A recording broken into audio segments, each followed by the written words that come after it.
لكل ام ابنها بيعاني من التوحد لازم تبقي عارفه كويس قوي ان العلاقه بينك والتوحد هي معركه ما بينك وبين التوحد. يا اما التوحد ينجح ان هو يخطف ابنك منك، يا اما انت تنجحي وترجعي ابنك لحضنك. النهارده هنتعلم ازاي نقدر نحارب ونواجه التوحد في 7 خطوات مهمين جدا. خليكم معانا عشان تعرفوا ايه هي الخطوات دي.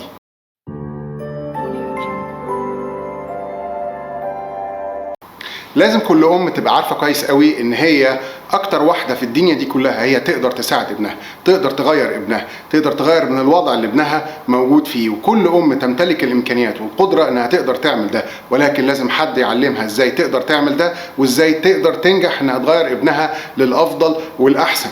ولازم تبقى فاهمه كويس جدا ان الام تمتلك ان الاصرار والقوه والعزيمه انها فعلا تقدر تغير ابنها.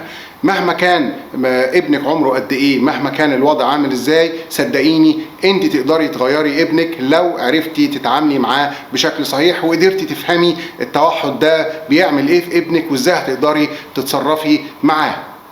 اول خطوه النهارده لازم كل ام تدرك ايه الوضع، ايه الموقف ابنها. اذا فضل الوضع على كده الوضع هيبقى عامل ازاي. لو انت ابنك بيشتكي من صفات التوحد وانت اكتشفتي ان ابنك عنده توحد من عنده 2-3 وصفات التوحد موجوده فيه، طيب ايه الوضع مع ابني؟ لو ابني فضل بهذا الشكل كل يوم عمال يسوء، كل يوم الوضع بيبتدي يسوء، اذا لما يبقى عنده 5 سنين و6 سنين ويجي وقت دخول المدرسه الوقت هيبقى الموقف ساعتها هيبقى عامل ازاي؟ الوضع هيبقى عامل ازاي؟ هينتهي بيه الحال ان هو مش هيدخل مدرسه زي باقي الاولاد، وهينتهي بيه ان هو هيدخل مراكز ذوي احتياجات الخاصه. فبالتالي انت وضع في منتهى الخطوره، انت في وضع لازم تلحقي بسرعه تقدري تغيري ابنك الى الاحسن.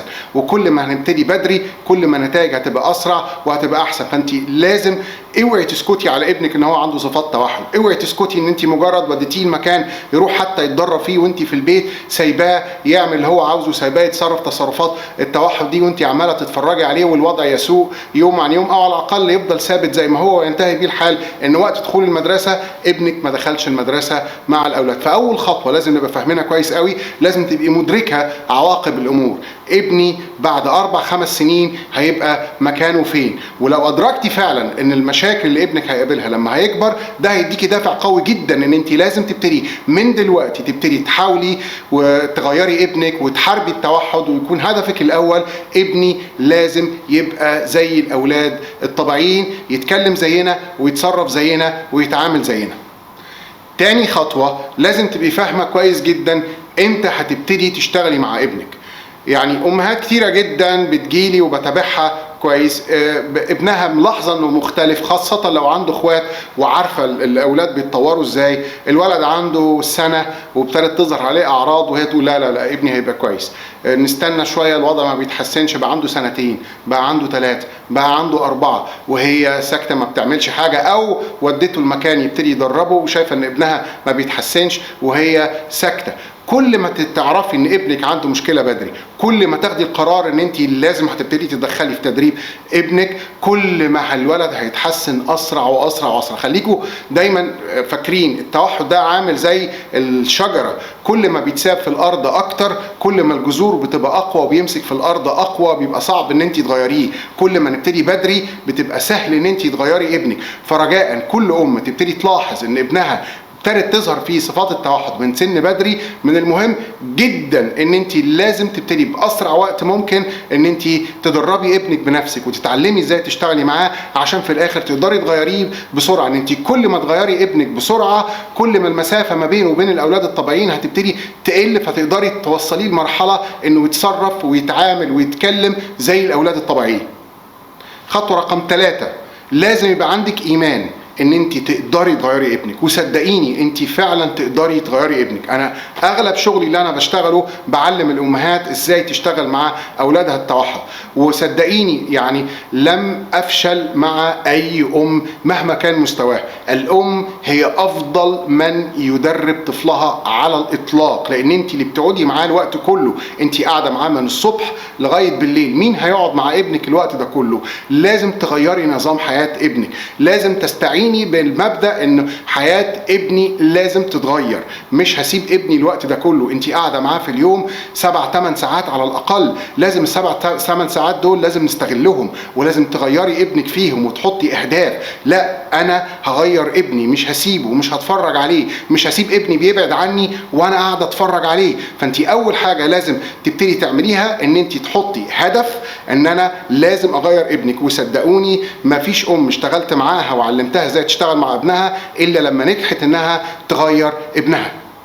الخطوه رقم 4، حددي مشاكل ابنك. بمعنى ايه؟ بمعنى لو ابنك مثلا عنده 2 سنين لازم تجيبي ورقه وقلم وتقعدي تكتبي انا ايه المشاكل اللي موجوده في ابني. ابني ما بيتكلمش، ما بيردش على اسمه، نظرة عينه ضعيفة، ما بيتعاملش مع أولاد، ما فيش طاعة أوامر، حركته زيادة. لازم تكتبي مشاكل ابنك، ولازم تكتبي المستوى بتاعه عامل ازاي فيها، عشان لما تبتدي تشتغلي معاه تقدري تعرفي ان انت اتحسن ولا ما اتحسنش. ما ينفعش تقعدي تشتغلي مع ابنك كده ماشي، لا لازم تبقي محدده هدفك. زي ما قلت لكم في الاول، التوحد ده معركه شرسه جدا معاه، يا هو هينجح انه يخطف ابننا، يا احنا هننجح نرجع ابننا لينا. فانت لازم تبقي عامله خطه كويس قوي. انا ابني عنده 6 مشاكل، طيب يبقى انا هبتدي اشتغل على اول مشكلتين، وتركزي كل جهدك ان اول مشكلتين دول لازم يتحلوا. خلصوا ابتدي اخد مشكلتين تانيين، خلصوا ابتدي اخد مشكلتين تانيين، خلصوا اخد مشكلتين تانيين، وتاخديهم واحده واحده. لازم تبقي محدده هدفك، عارفه انت عاوزه ايه، حاطه هدف في بالك. مش الفكره انا عايزه ابني يتحسن وخلاص، مفيش الكلام ده. لازم تبقي عارفه حاطه خطه كويس قوي، ايه مشاكل ابني هحاول ان انا اعالجها. نجحنا في 1 و2 ندخل على اللي بعدهم لغايه ما ينتهي لاخر الامر ان انت قدرتي تغيري ابنك للاحسن. فوضع خطه لابنك بالمشاكل بتاعته وترتبيها حسب الاهميه، وتبتدي تشتغلي معاها 2 مش اكتر من كده. كويس، ده هيساعدك كتير جدا ان انت تبتدي ان انت يظهر تغير في ابنك والولد يبتدي يتحسن. الخطوه رقم 5 وهي اهم خطوه على الاطلاق، بمنتهى البساطة، يعني أنا هديكوا سر يعني فعلا هيقدر يغير أي طفل توحد في الدنيا. اعكس التوحد، شوف ابنك التوحد بيعمل صفات إيه وابتدي اعكسها. الفكرة دي في حد ذاتها صدقوني هتغير ولادكم وبقوة شديدة. ناخد مثال كويس، ابني مثلا بيحب يقعد لوحده، واحنا كلنا عارفين ان التوحد من الاسم بتاعه ان هو بيحب يقعد لوحده. يبقى اول حاجه تبتدي تعمليها، يبقى انا مش هسمح لابني انه يقعد لوحده ابدا على الاطلاق. وراك اي حاجه بتعملها هعملها معاه. علمي ابنك المشاركه ونكون مع بعض، اللي هي عكس كلمه التوحد ان هو عاوز يقعد لوحده.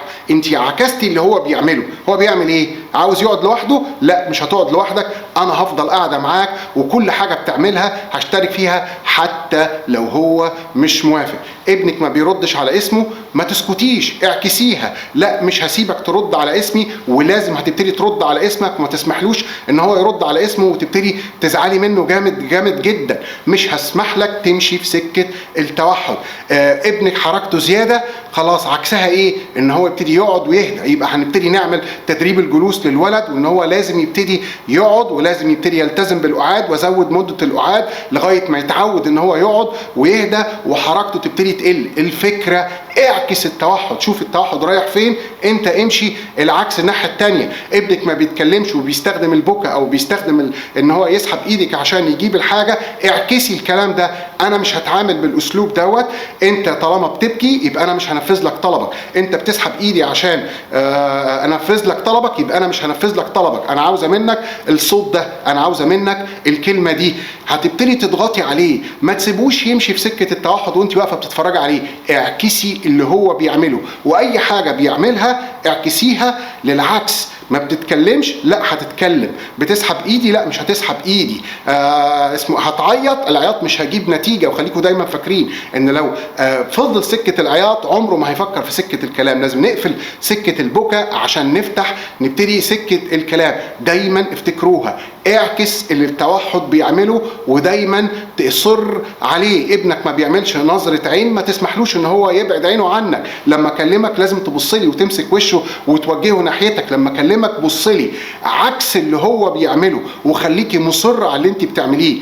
هو كاره التعامل بتاعنا، ما بيحبهوش، التوحد بيشده ناحيته، انت كمان امسكيه، شدي ابنك ناحيتك، اللي بيعمله بيمشي فيه اعكسيه واصري عليه. لازم تفهمي ان هو هيعمل المستحيل عشان يمشي في سكه التوحد، انت كمان لازم تعملي المستحيل عشان تشدي ابنك ليكي ويبتدي يتصرف زينا. وكل حاجه من صفات التوحد هو بيعملها لازم تعكسيها. الخطوه رقم 6، لا تقبل ان يفرض عليك طفل التوحد اي شيء. طفل التوحد هدفه انه يستقل بحياته عننا، ان هو يبعد عننا، ان يبقى قراره منه، محدش يقدر يتحكم فيه. انت اوعى تقبل بالكلام ده، انت اللي لازم تفرض رايك على طفل التوحد، لازم يعمل اللي انت عاوزه، لازم تصر.